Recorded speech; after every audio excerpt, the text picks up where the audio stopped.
Shalom, back with part 5. Esau is on trial in the court of the Most High. Let's continue here. All right. So, like I says, if we go to Revelations, the 20th chapter, right?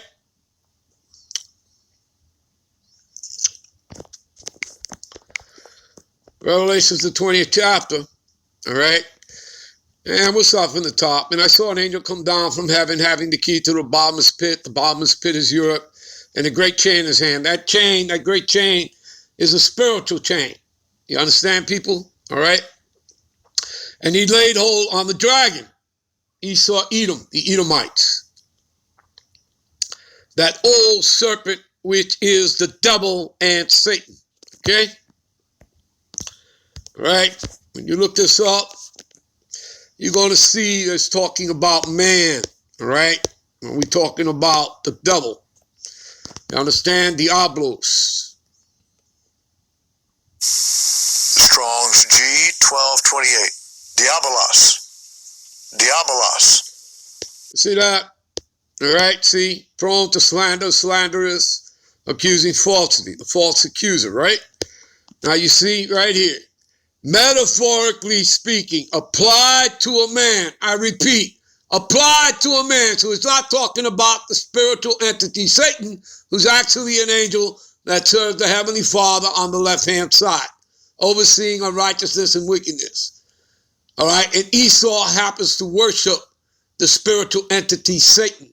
So you see, the Lord has always had him in the trick bag. Satan was never kicked out of heaven. Old wives' tale, fairy tale. Nothing but deceptions and lies. Okay? You understand that, people? You get it? So this is applied to a man. This is talking about Esau, Edom, the man of sin, the son of perdition.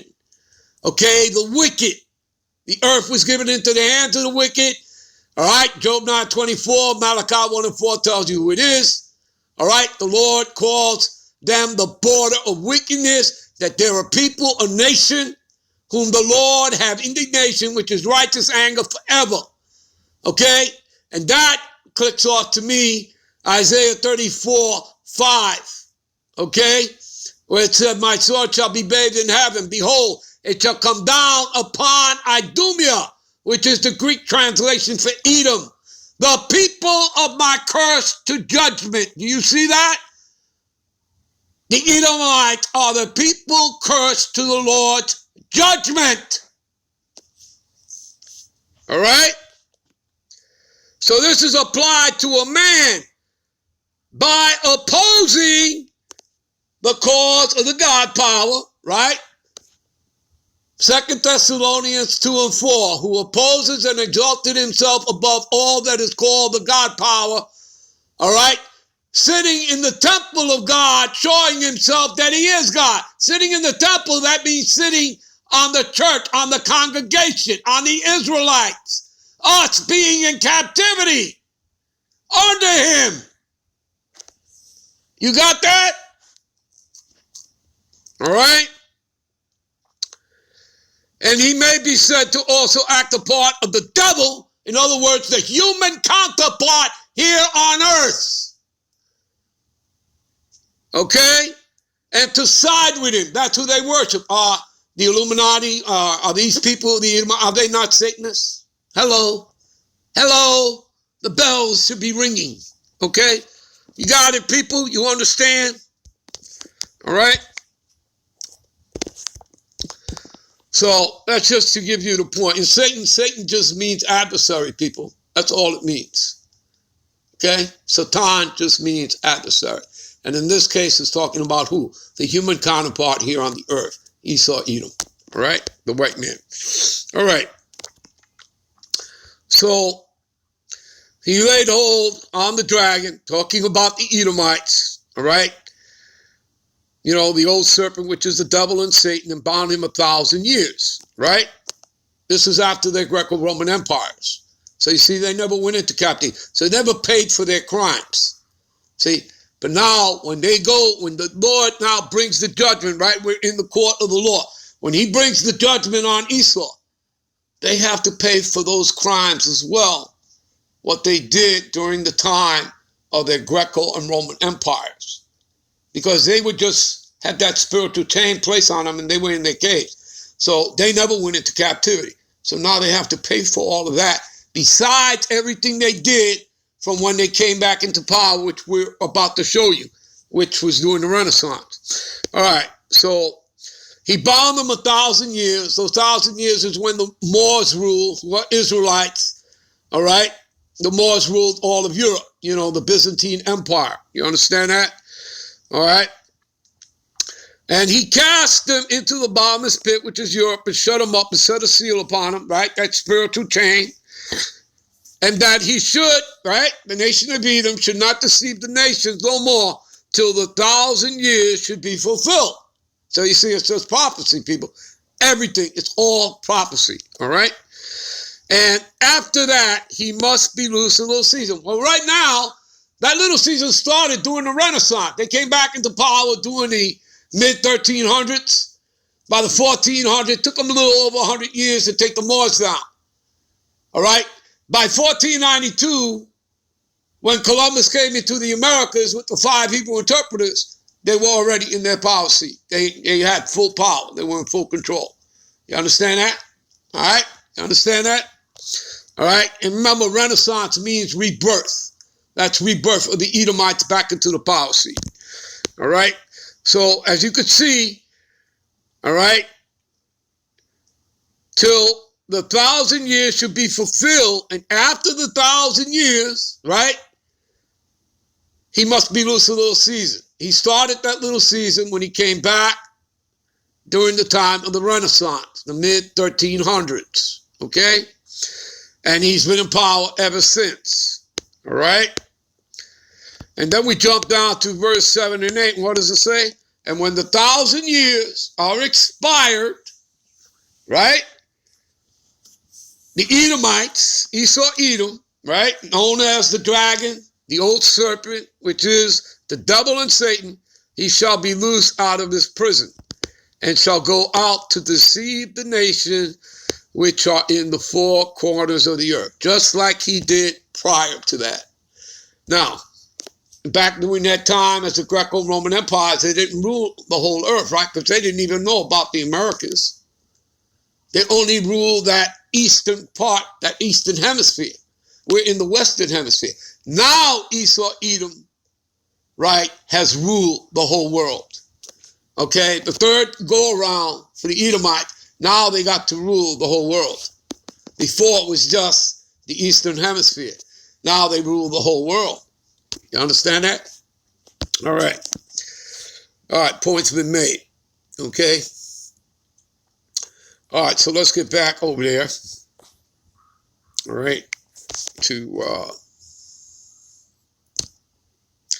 where we were, I believe, in Genesis, all right, 4. All right. So again, all right.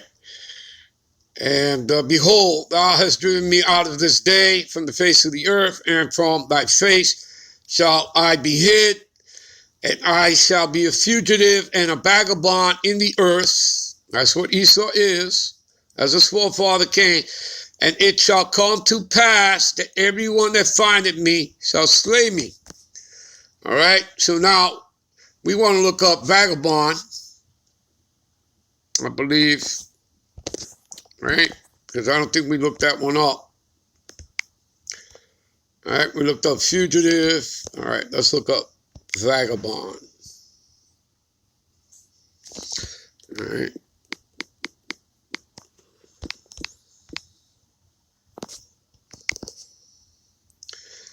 A person who wanders from place to place without a home or a job. See that?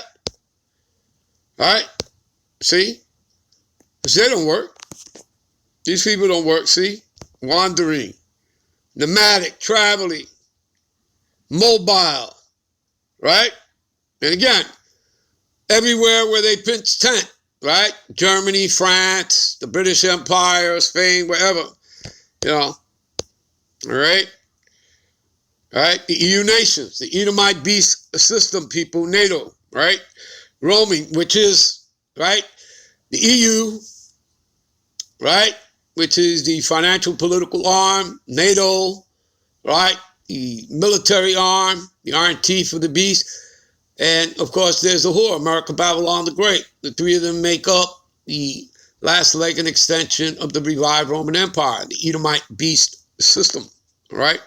Which was, sanctioned, all right? What is that? 1958 under the Treaty of Rome, all right?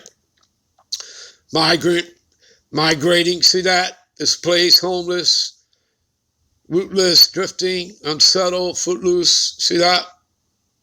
Wander about as or like a vagabond. You see that? He went vagabonding about the world, and that's Esau. Okay? And that's Esau. See? Carries connotation of carefree, careless person. While it is usually not desirable to be a vagabond, the word does carry a romantic idea of living outside of the rat race. See that? Right? Because how did he get everything? Through the sword. So he's not a part of the rat race.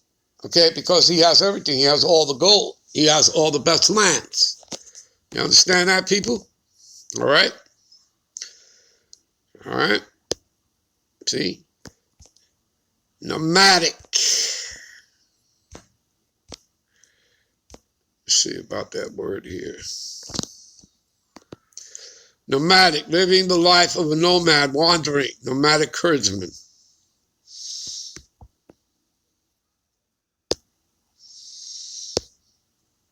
All right. All right, that's enough of that. All right.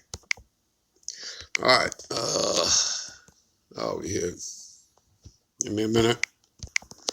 All right, this is Escalatius 16 and 13. The sinner shall not escape with his spoils, and the patience of the godly shall not be frustrate. Okay? Got that, people? All right? And remember that Esau is the man of sin. All right? You read that Thessalonians 2 and 3. 2 Thessalonians 2 and 3. You read that, that man of sin be revealed, the son of perdition. All right? A couple of scriptures down, you jump down to verse 8, and it will tell you, and the wicked shall be revealed. All talking about the same person, Esau, Edom, the Edomites. All right? Okay? And again, meaning, the man of sin and the wicked, meaning he's the lawless one. He wanders away from God's law. You understand that? All right? That's what that means when you get into those words, all right, whether in the blue letter or the Bible concordance. All right, let's jump to, what is that, Psalms? Give me a minute. And what does it say here? The God power shall bring them down into the pit of destruction. Bloody and deceitful men shall not live out half their days, but I will trust in thee. There you go. All right. Again, because why?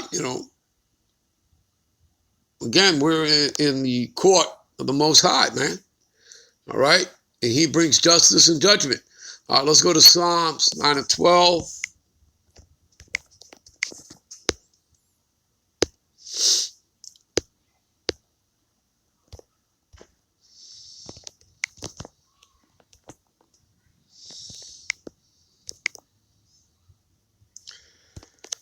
When he maketh inquisition for blood, he remembereth them. You see that? And remember the Lord, in order to cleanse the land, he has to shed the blood of those who shed the blood of the Israelites, right? We read that already. Okay, we read that, Numbers 35, 33, 34. So when he maketh inquisition for blood, he remembereth them. He forgetteth not the cry of the humble. Who's the humble? Humble are the Israelites. We're the humble, the meek, all right, the poor, okay, the righteous, the saints. You understand that? All right. We're going to end this here. We'll be right back. All right. Give me a minute. We'll be right back with part 6. Shalom.